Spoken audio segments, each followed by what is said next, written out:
नमस्कार दोस्तों, मैं हूं आपका दोस्त प्रदीप कुमार बागड़े। आपका इस कार्यक्रम में स्वागत है, जिस कार्यक्रम का नाम है आपके अनुरोध पर।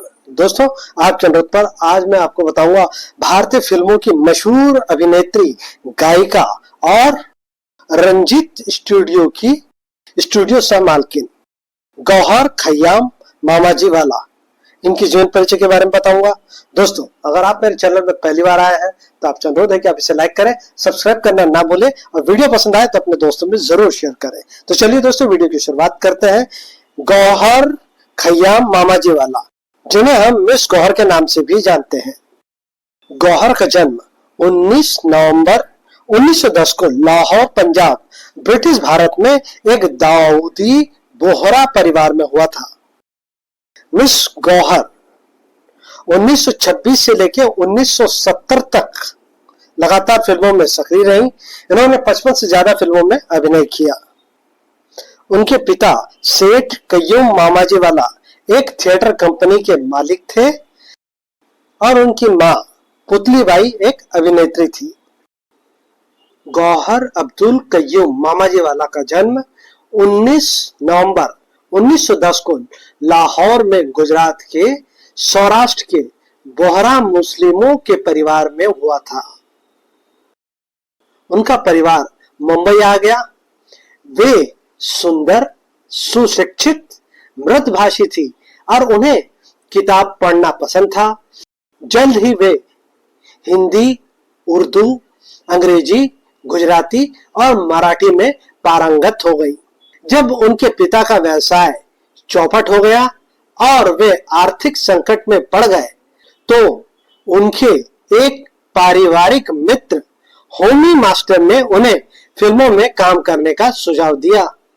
होमी कोहिनूर स्टूडियो में निर्देशक थे। वो 15 साल की उम्र में ही फिल्मों में शामिल हो गई और उनकी पहली फिल्म एक मुक्त फिल्म थी जिसका नाम था फॉर्च्यून एंड फूल्स उर्फ बाप की कमाई, जो कि 1925 की एक हिट फिल्म थी। कोहिनूर के साथ उनका 2 साल का अनुबंध था। उनकी कई फिल्में हिट रही। उन्हें लोकप्रिय रूप से ग्लोरियस गौहर कहा जाता था।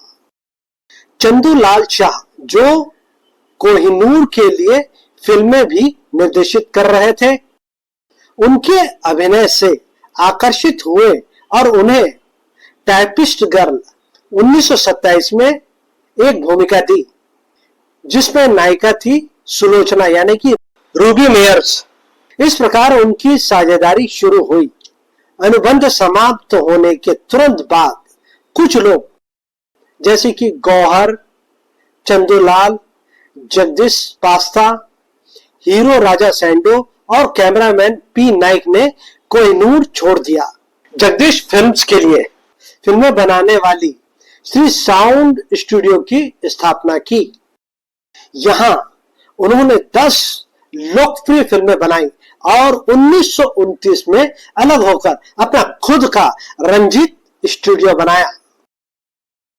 रंजीत के लिए उनकी पहली मुख्य फिल्म कृष्णा स्टूडियो में शूट की गई।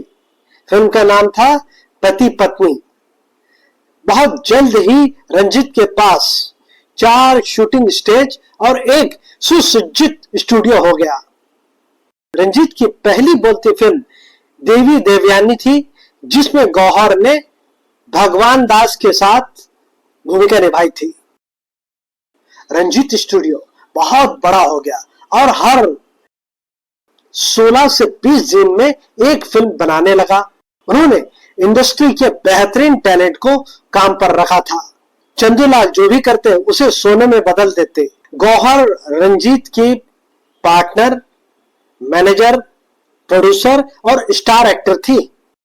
उन्होंने अपने सहकर्मियों के साथ बहुत अच्छे संबंध बना रखे और सभी अन्य कलाकारों के साथ कॉमन मेकअप रूम का इस्तेमाल करती थी।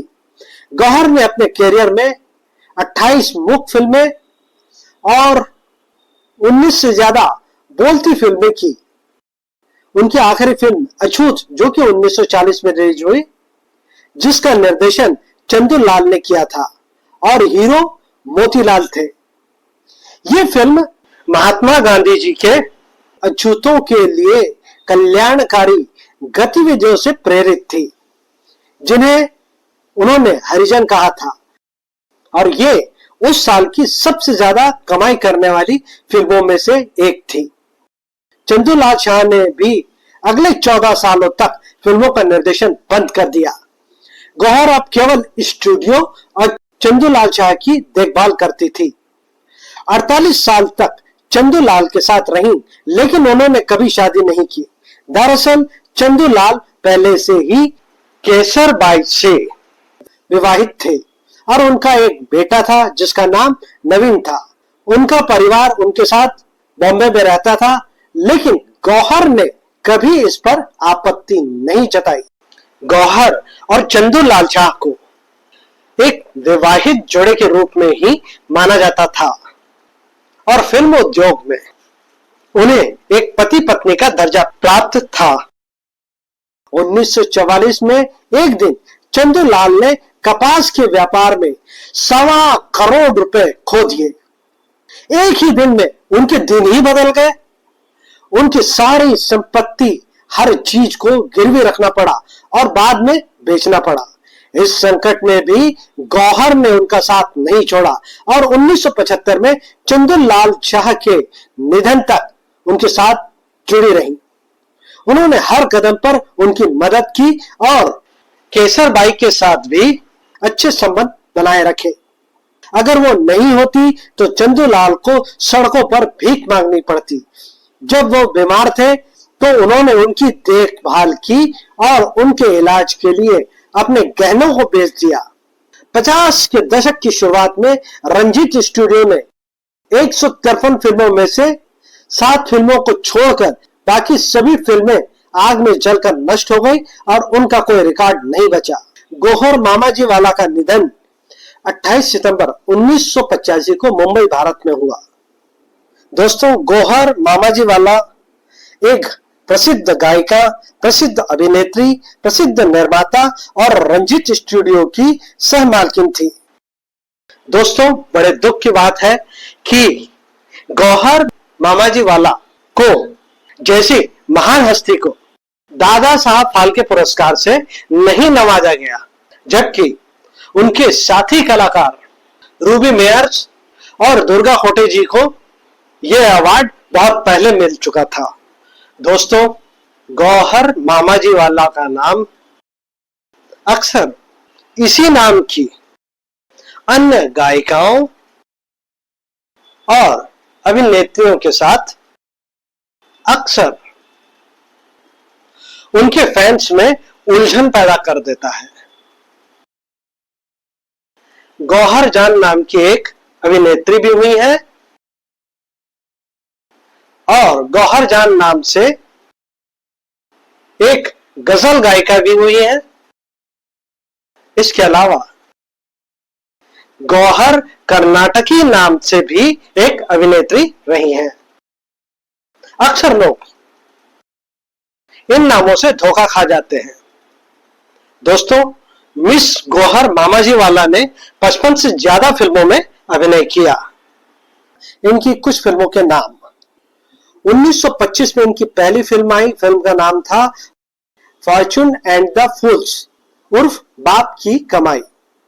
1925 में फेरी ऑफ सिलोन। 1925 में घर जमाई। 1925 में लंकानी लाडी। 1926 में लाखों बंजारों। 1926 में मीना कुमारी। 1926 में मुमताज महल। 1926 में पृथ्वी पुत्र। 1926 में रा कवात। 1926 में सम्राट शिला दैत्य। 1926 में सती जस्मा। 1926 में शेरी फरहाद। 1926 में दिल्ली का चोर। 1926 में टाइपिस्ट गर्ल। 1927 में एजुकेटेड वाइफ। 1927 में गुण सुंदरी। 1927 में सती माद्री। 1927 में सिंध की सुमरी। 1928 में गृहलक्ष्मी। 1928 में पूरन भगत। 1928 में विश्व मोहिनी। 1929 में बैगर गर्ल। 1929 में चंद्रमुखी। 1929 में गुलशन ए अरब। 1929 में मैजिक फ्लूट, 1929 में पति पत्नी, 1929 में पंजाब में, 1929 में राजपुतानी, 1929 में शिरीन खसरू, 1930 में माई डार्लिंग, 1930 में राज लक्ष्मी, 1930 में द कॉन्करर, 1930 में वाइल्ड फ्लावर, 1931 में देवी देवयानी, 1932 में राधा रानी, 1932 में सती सावित्री, 1932 में शैल बाला, 1933 में मिस, 1933 में विश्व मोहिनी, 1934 में गुण सुंदरी, 1934 में तारा सुंदरी, 1934 में तूफानी तरुणी, 1935 में बैरिस्टर्स वाइफ, 1935 में देशदासी, 1935 में कीमती आंसू, 1936 में डरबी का शिकार,